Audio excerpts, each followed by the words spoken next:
drug for treating a rare neurological disorder was approved by the Food and Drug Administration.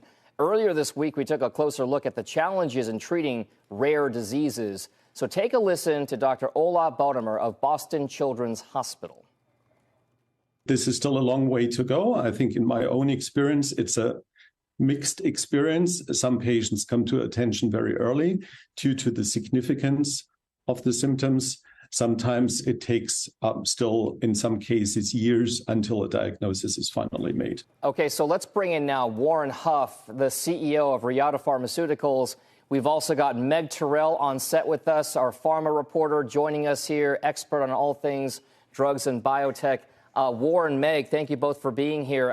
I guess maybe, Warren, if you take a look at the reasons why some of these types of companies like yours are getting so much attention, it is because of the binary nature, sometimes it seems, of the results of studies of drugs and the way that company stocks react. So how important is it for your business and your company to be able to put forth results like this? And is it a real stepping stone towards bigger things?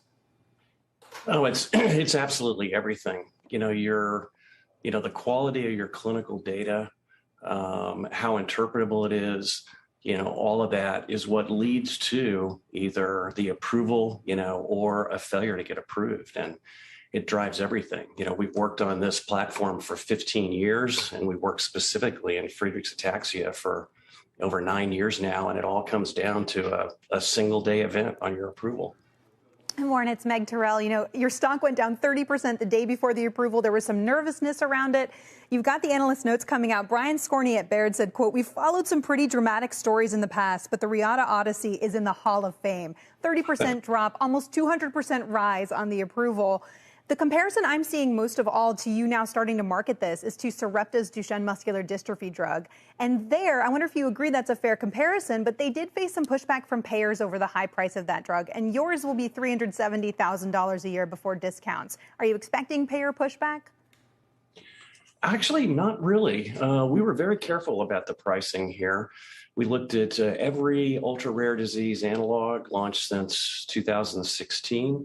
We priced below the midpoint. The published estimates of where we would price were meaningfully higher than where we priced. And so we were very careful to be fair to the payers in setting the price. And we've also instituted a RETA REACH program, which is designed to provide access to every eligible patient with either a nominal or no copay. If I could just kind of broaden this out a little bit, I mean, when it comes to the bigger picture here, and Meg, maybe this is a question for you.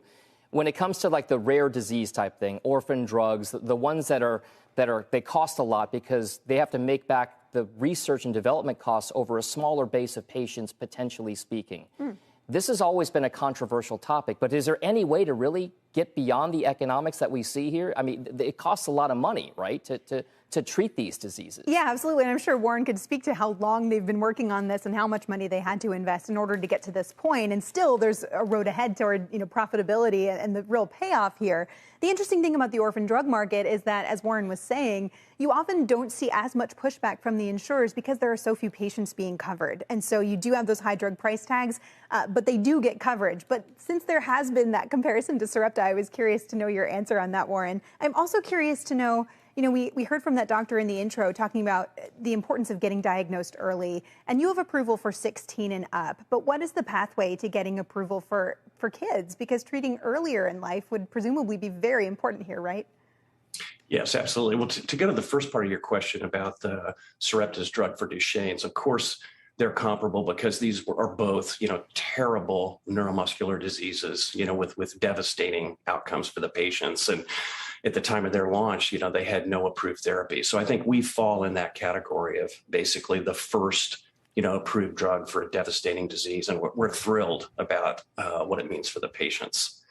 And so I think that's the most important takeaway here. And I also completely agree that the issue with rare disease pricing is simply you have so few patients to share the cost. but it doesn't impose a big burden on the system, again, because there are so few patients. Right. And, now the path forward is manufacturing the drug, selling the drug, getting it to the patients. You did disclose on your conference call there was a bit of a manufacturing hiccup. How much of a problem do you anticipate that causing going forward? And at any point, are you talking to potential acquirers or partners in bigger companies that may come in here and see that they want to partner or even buy you to help you sell this drug and to reap the rewards? Yeah. So, yes, to address the manufacturing issue, yes, we had actually a pretty standard hiccup when you're doing your final commercial batches. We had a impurity that had been observed, process related in prior batches, but it ticked above the reportable limit. And so that requires that we amend our specification for it. It adds 30 days basically to the launch. And so we feel it will have drug available in late May or at the latest, early June. All right. That's Warren Huff, CEO of RETA Pharmaceuticals. Thank you very much. Please come back and update us on your business developments. We'd really appreciate it. And of course, our own